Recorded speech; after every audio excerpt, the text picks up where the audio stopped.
You're listening to the Louie Herron Toyota Weekend Kickoff, and Louie Herron in studio with us this morning.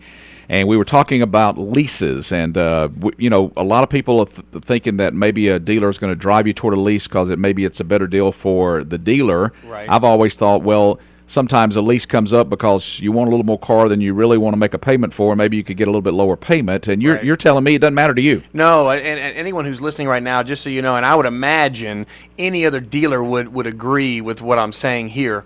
I don't care what you do. You can buy it, lease it. Either way, the dealership's getting a car deal. What you need to look at, though, more than anything else is, a lot of people have reservations going, well, dealers always want to push a lease. So listen, if the dealer wants to push a lease, there's only one reason for that, Randy. And that would be, if anything, a 3-year or 4-year lease. Obviously, you ensure yourself of the customer doing something in 3 or 4 years, so you may get another deal 3 or 4 years later. From a profitability standpoint, it's irrelevant, because if you know what you're doing, again, folks, if you're listening, theautoschool.com will tell you how to buy a car.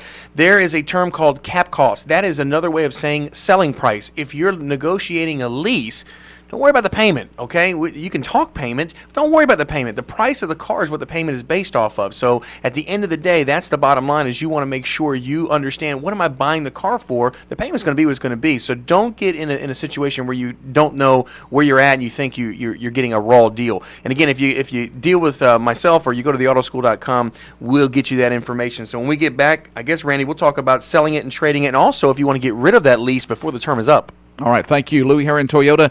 Weekend kickoff, Country 102 is WKZR Milledgeville. 72 degrees now at 8 o'clock. From ABC News, I'm Doug Limerick. Heads up! Today's the day multiple pieces of a big satellite expected to plunge to Earth. NASA's still not sure where the debris will end up. Bill Ayler.